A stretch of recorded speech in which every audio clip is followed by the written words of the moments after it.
Hello everyone, welcome to my YouTube channel. Today I will be discuss about armature reaction in DC machine. हम लोग देखने वाले हैं कि DC मशीन में आर्मेचर रिएक्शन क्या होता है।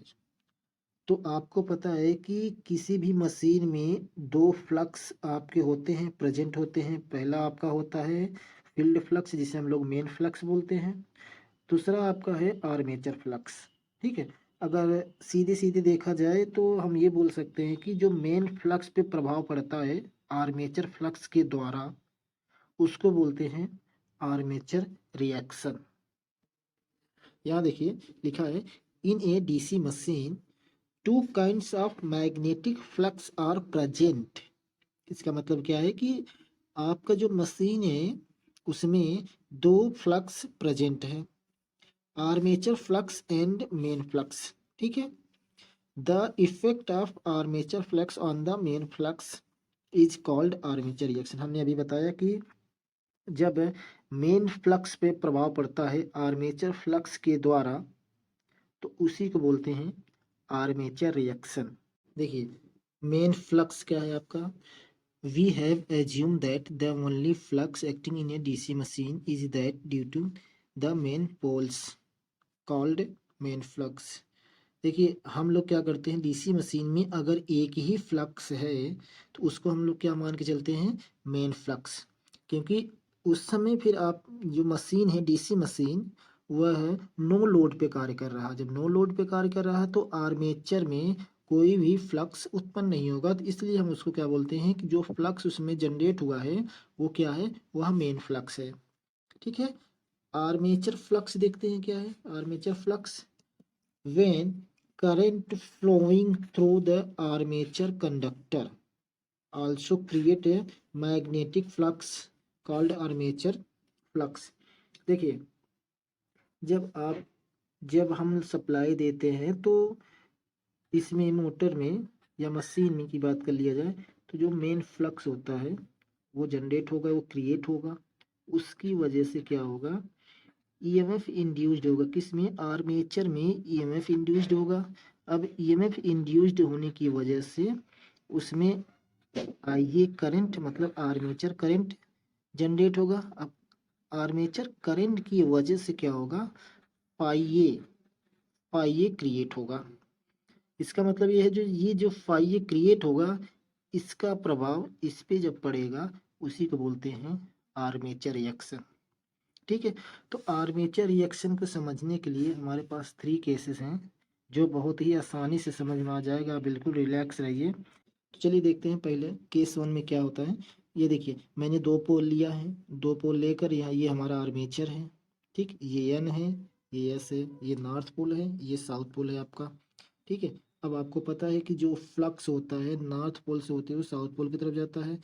इसका मतलब ये है कि नॉर्थ पोल से निकलता है और साउथ पोल में इंटर करता है। ठीक है, ये फ्लक्स जो है वह मेन फ्लक्स हमने यहाँ बता दिया है कि ये फ्लक्स जो है ये मेन फ्लक्स है, यहाँ भी हमने बता दिया।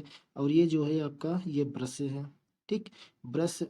और आपका ये जीएनए है, ये एमएनए है, इसके बारे में भी बताएंगे हम। और ये जो आपके हैं आर्मेचर कंडक्टर हैं। ठीक है, ये सब जो है आपके आर्मेचर कंडक्टर हैं। ठीक, अब ये आपके मैंने बता दिया कि मेन फ्लक्स है जो कि नॉर्थ की तरफ, नॉर्थ से होते हुए साउथ की तरफ जा रहे हैं। ठीक है, तो चलिए देखते हैं एमएनए क्या है और जीएनए क्या है।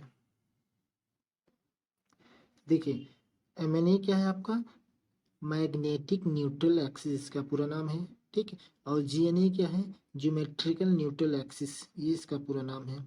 अब ये देखिए जो आपका ये ब्रश लगाए जाते हैं वो कहाँ पे लगाए जाते हैं, वो एमएनए पे ही ब्रश लगे होते हैं आपके। ठीक है, और आपका जो जीएनए है वो क्या होता है, फील्ड फील्ड फ्लक्स के परपेंडिकुलर लगे होते हैं, फील्ड फ्लक्स के परपेंडिकुलर होते हैं। ठीक है, और आपका जो ये एमएनए है तो एमएनए पे क्या लिखा है, that axis of the armature conductor in which EMF does not induced known as MNA. देखिए एमएनए पे ईएमएफ इंड्यूस्ड नहीं होता है, इसका मतलब यह है। ठीक है, तो चलिए आगे देखते हैं। देखिए when no any load connected to the DC machine, अगर डीसी मशीन में कोई भी लोड कनेक्ट नहीं हुआ है तो उसमें क्या हुआ, आर्मेचर कंडक्टर में कोई किसी भी प्रकार के करंट फ्लो नहीं होगा। हमने आपको बताया था कि जब डीसी मशीन में लोड कनेक्ट नहीं किया जाता है तो उसमें किसी भी प्रकार के करंट फ्लो नहीं होता, या फिर हम कह सकते हैं कि नो लोड करंट फ्लो हो रहा है, इतना कम करंट फ्लो हो रहा है अब जब कि उसकी वजह से फ्लक्स क्रिएट नहीं हो पा रहा, आर्मेचर फ्लक्स क्रिएट नहीं हो पा रहा, आर्मेचर फ्लक्स बहुत कम क्रिएट हो रहा है, ना के बराबर, जिसकी वजह से मेन फ्लक्स पे किसी भी प्रकार का प्रभाव नहीं पड़ता है। तो हम ये कहना चाहते हैं कि जब मशीन नो लोड पे वर्क कर रही है तो आर्मेचर रिएक्शन नहीं होता है। ठीक है, चलिए आगे देखते हैं। लिखा है main main field flux distributed symmetrical in armature conductor in the respect of pole axis. ठीक है, आगे लिखा है कि पोल एक्सिस क्या, पोलर एक्सिस क्या होता है। Polar axis means polar axis is between north and south pole. ठीक है, आगे देखते हैं क्या लिखा है। In this condition MNA and GNA remains at same place. ठीक है, अब देखिए इसमें लिखा है कि जो मेन फील्ड होता है, मेन फील्ड फ्लक्स वो डिस्ट्रीब्यूटेड करता है सिमेट्रिकल आर्मेचर कंडक्टर में। ठीक है, in respect of polar axis. तो उस समय क्या होता है आपका, ये जो MNA होता है, MNA और ये GNA, वो दोनों एक ही जगह पे एक ही प्लेस पे होते हैं। ठीक है, आगे चलते हैं। चलिए देखते हैं केस 2 में क्या है। ये देखिए सेम वही डायग्राम है, ये नॉर्थ पोल है, ये साउथ पोल है, लेकिन हम लोग केस 2 में आर्मेचर फ्लक्स के बारे में डिस्कस करेंगे। ये जो आपका ये फ्लक्स है, आपको येलो कलर से बनाया गया है, ये क्या है, आपके आर्मेचर फ्लक्स है।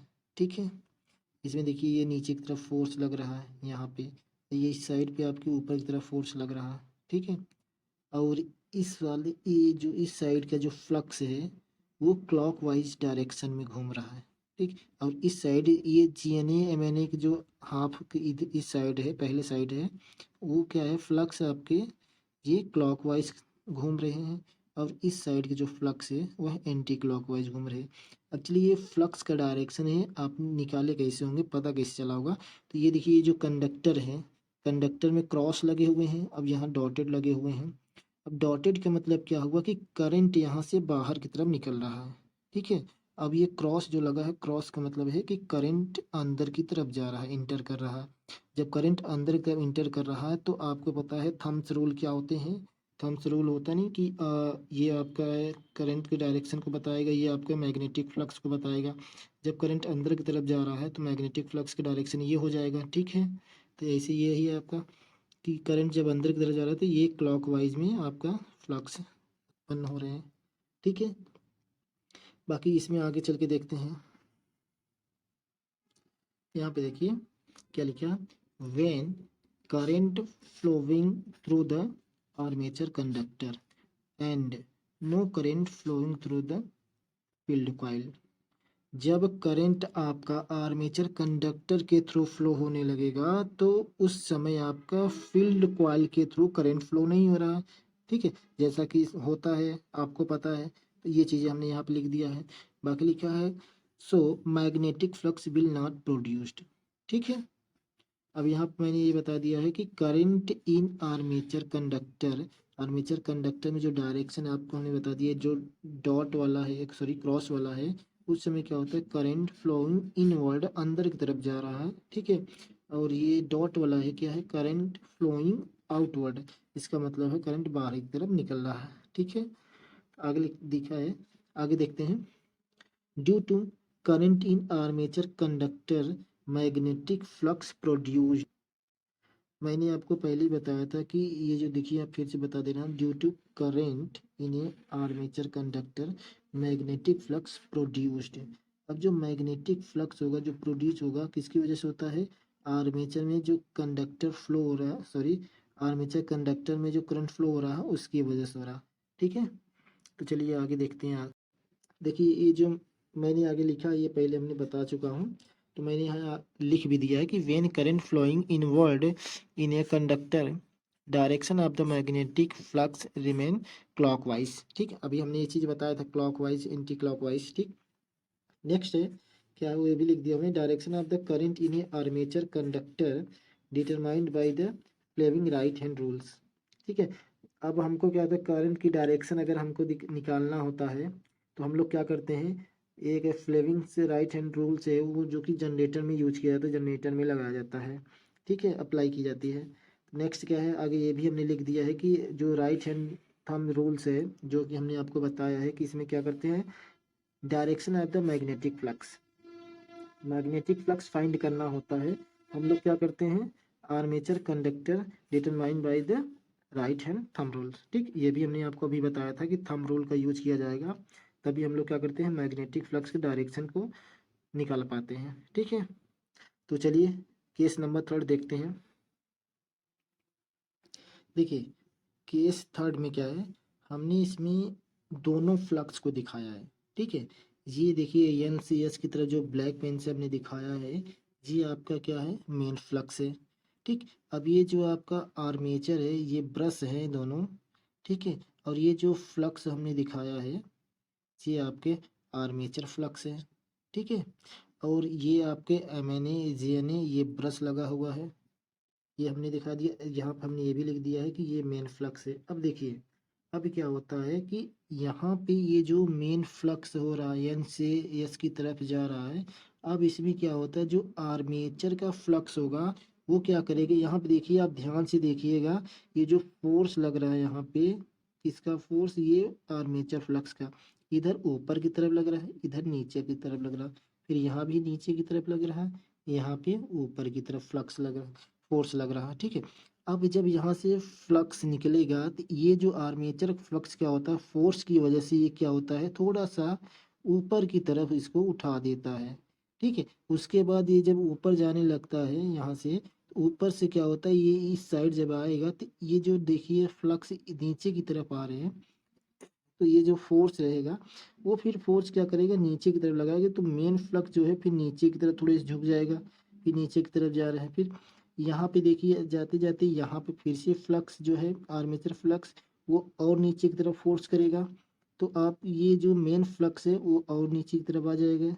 ठीक है, अब यहाँ आएगा तो फिर इस साइड क्या है, देखिए, फिर आर्मेचर फ्लक्स जो है ऊपर की तरफ फोर्स लग रहा है, तो जो फ्लक्स नीचे की तरफ आ रहे थे मेन फ्लक्स, वो फिर ऊपर की तरफ हो जाएंगे। ठीक है, तो देखिए फ्लक्स का डायरेक्शन कुछ इस तरीके से हो जाएगा, ऊपर से, यहाँ से मान लीजिए ये फ्लक्स, किसी एक फ्लक्स को लेकर समझते हैं, ये फ्लक्स आ रहा है इधर की तरफ। ठीक है, सीधे, ये तो सीधे निकल रहा है N से S की तरफ, लेकिन क्या हुआ, ये फ्लक्स क्या है, ऊपर की तरफ ढकेल दे रहा। जब ये ऊपर की तरफ जा रहा है, ठीक है, ये फ्लक्स ऊपर की तरफ जाते जाते, अब यहाँ पे देखिए ये नीचे की तरफ जा रहा है, तो जब ये नीचे की तरफ जाएगा तो कुछ फ्लक्स इस तरीके से बनने लगेगा, ये नीचे की तरफ जाने लगा, इधर से फ्लक्स फिर से नीचे की तरफ भेज रहा, तो ये फ्लक्स फिर से नीचे की तरफ आने लगा, आते आते अब इधर से फ्लक्स क्या है, ऊपर की तरफ भेज रहा, तो ये फ्लक्स क्या है, ऊपर होने लगता है। तो कुछ इस तरीके से आपका मेन फ्लक्स बन जाता है। ठीक है, इसका रिजल्ट मैं दिखा रहा हूँ अभी। ये देखिए, अब यहाँ पे हमने बना दिया है कि रिजल्टेंट फ्लक्स क्या होगा, आपका नेट फ्लक्स क्या होगा। यहाँ देखिए ये इस टाइप से हो जाएगा। ठीक है, अब जो नेट फ्लक्स मिलने चाहिए हमको, वो पहले से कम हो जाएंगे, और इसमें क्या हो, डिस्टॉर्शन हो जाएंगे आपके ये जो मेन फ्लक्स है। ठीक है, आर्मेचर रिएक्शन की वजह से। और ये जो GNA है वो ब्रश पे ही रहते हैं, लेकिन ये MNA क्या होगा, इसके परपेंडिकुलर होता है, तो जो MNA होगा आपका, ये इस इतने एंगल घूम जाएगा, इस तरीके से बनेगा, न्यू MNA क्या हो जाएगा, ये हो जाएगा, और ओरिजिनल GNA क्या रहेगी, उसी पे रहेगी। तो ये आपका रिजल्ट है DC मशीन का, ठीक है, आर्मेचर रिएक्शन का।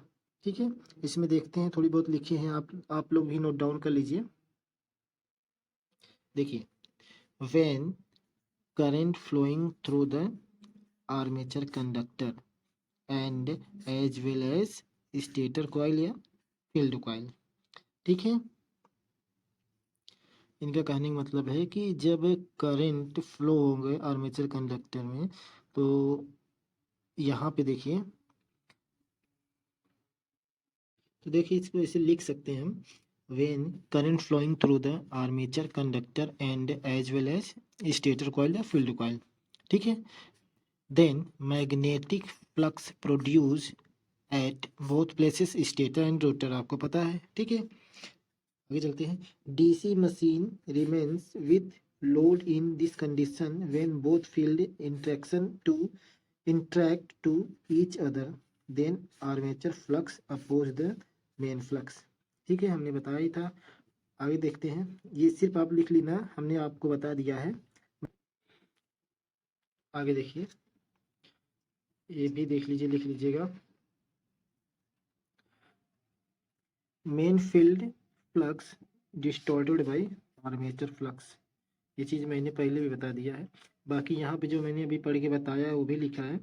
तो ये चीज़ें जो मैंने अभी बताया था कि ये जो फ्लक्स आपका मेन फ्लक्स का ये जो डायरेक्शन है, जो रिजल्टेंट आया है, ये किसकी वजह से जो आया है, मैंने वो भी यहाँ पे लिख दिया है। ठीक है। बाकी अगर ये वीडियो आपको पसंद आया तो लाइक कीजिए, शेयर कीजिए, सब्सक्राइब कीजिए। धन्यवाद।